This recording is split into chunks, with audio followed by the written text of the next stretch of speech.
la guerra, donde Volodymyr Zelensky ya no aparece tan, en todo caso, optimista, cada vez es más precavido. Ha confesado que el 20% de Ucrania ya está bajo control de Rusia, lo habíamos dicho ayer. Sí. El presidente de la Unión Africana, mientras tanto, está visitando Moscú, está reuniéndose con Vladimir Putin hoy por la preocupación que implica la hambruna posible.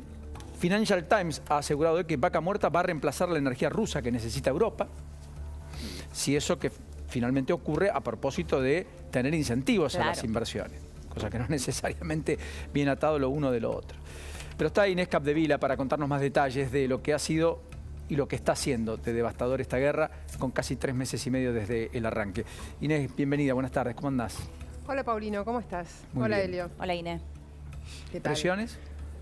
Llegamos a 100 días de guerra con muchas certezas, algunas sorpresas y muchas preguntas hacia adelante, Paulino.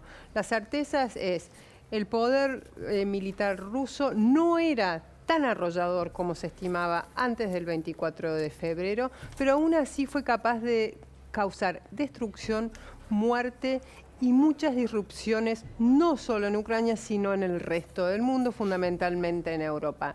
6.800.000 refugiados en otros países, millones de desplazados de Ucrania del Este hacia la Ucrania occidental y fundamentalmente poca capacidad de atrapar, de conquistar las ciudades principales de Ucrania como buscaba Vladimir Putin, pero mucha capacidad militar, sobre todo en su capacidad de artillería, para conquistar algunos puntos estratégicos que hoy le han permitido a Rusia conquistar, como decías, el 20% del territorio ucraniano, cuando el 23 de febrero tenía el 7%. Ese es del lado ruso. Del lado ucraniano, también, como decías, el optimismo. Digamos, fue como una ruleta, como una montaña rusa el ánimo ucraniano. Empezó muy por abajo, las primeras semanas de la invasión fueron de enorme destrucción en las principales ciudades, pero lentamente se recuperó la moral y la capacidad militar de Ucrania y con ellos el ánimo. Del optimismo, del pesimismo al optimismo y nuevamente ahora al pesimismo. Con esto de empieza a caer la moral de las tropas ucranianas, las pérdidas en términos humanos son cada vez mayores, ya lo dijo Zelensky, entre 60 y 100 soldados pierden por día, que es un número altísimo. Y ¿qué sucederá hacia adelante? ¿Cómo se terminará esta guerra? ¿Cuándo la hará? Y después, ¿qué sucederá?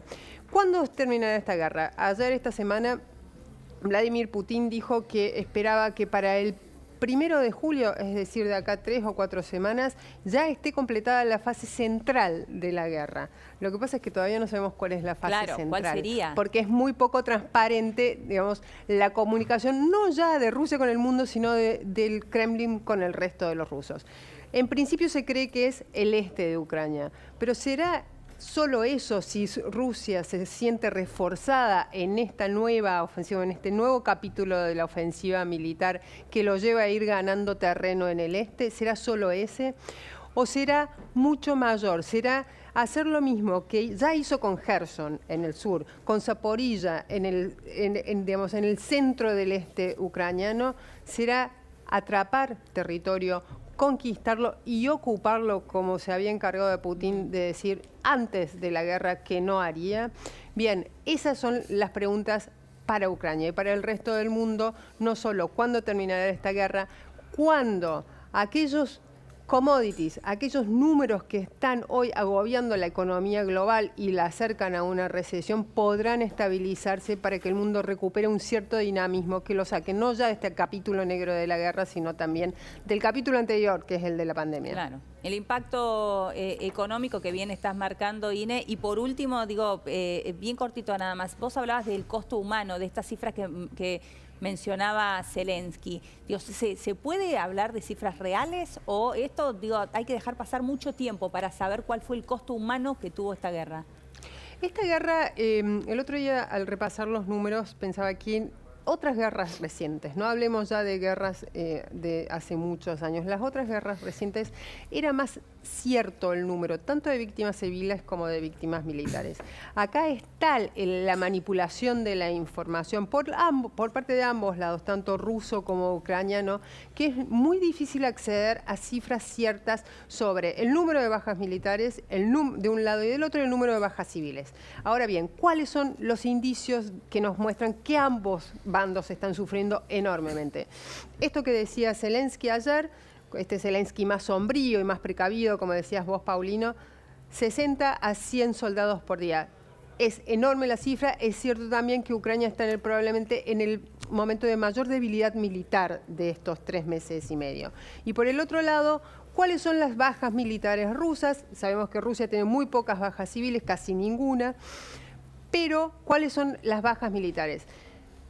Hay servicios occidentales, por ejemplo, los norteamericanos dicen 15.000. Los británicos, que también tienen un altísimo grado de información sobre lo que sucede tanto en Ucrania como en Rusia, estiman que es mayor a 20.000. Cualquiera de esos dos números es altísimo. Recordemos que la invasión Rusia a Afganistán, que duró 10 años, desde 1979 a 1989, tuvo 15.000 bajas entre los soldados rusos. Bueno, ya ese número en 3 meses y medio, siendo el menor posible, es enorme. Gran comparación. Sí. Como siempre, gracias, Inés. Gracias, chicos, que tengan un buen fin de semana. Grande. Pensaba que, para ser rigurosos, no son las 14 millones de personas las que huyeron del país, son 6.700.000, sí, porque después tenemos más de 8 millones que migraron internamente, claro, es decir, que dejaron la casa y se fueron en búsqueda de un refugio a otra ciudad donde las bombas tal vez... Los desplazados internos. Ahora, vos pensás que 1 de cada 7 ucranianos se fue del país. 1 de cada 7. Es muy impresionante. Imaginemos una ciudad como la de Buenos Aires, con 3 millones de habitantes, donde te levantás una mañana y 500.000 se fueron. No están. No, es muy fuerte. No es que se fueron porque estamos en enero y se fueron de vacaciones. Se fueron. Y se fueron a otro país. Ni siquiera otro... Porque después de la propia ciudad, otros 700.000 se fueron al interior de la Argentina. Entonces una ciudad de 3 millones quedó con 1.800.000. Esa es la analogía. Ucrania tiene casi 50 millones de habitantes. 14 millones por algún, o 15 millones por algún motivo, o migró de su casa hacia otro lugar o se fue directamente. Y la mayoría de los que se fueron además son mujeres y niños que han empezado de vuelta una vida. España tiene escolarizados más de 100.000 chicos ya, que les da cobijo, los han escolarizado, los han contenido. A Polonia fueron más de 2.900.000 refugiados. No hay país en el mundo que en 90 días tenga tantos refugiados desde la Segunda Guerra Mundial. Y lo que eso significa en cuanto también en términos de ruptura familiar. Todo, que claro, es impresionante, porque bien lo marcabas vos, estamos hablando siempre de mujeres y niños, los hombres se tuvieron que quedar en su país. Exactamente. ¿No? Sin sus casas, que seguramente no van a volver a ver, sin sus barrios, sin sus escuelas, sin sus amigos. Hoy miraba televisión española y mostraban, por ejemplo, ya madres y padres, algunos mayores de 65, volviendo, diciendo... Estamos jugados, pero esto no es vida. Sin mis nietos, sin mis hijos, sin mis cosas, expatriado a esta edad, y vuelven. ¿A qué? A cocinar, a ayudar desde donde se pueda. Sí, estar en su tierra. ¿En qué condiciones? Muy magras, límites, pero es una decisión de vida que tampoco pueden ser impedidos de tenerla. Y muchos volverán y sus casas no están. No están físicamente, digamos. No, muchos no están además. Claro. Bueno, querido Javier Lanari, bienvenido. ¿Cómo está?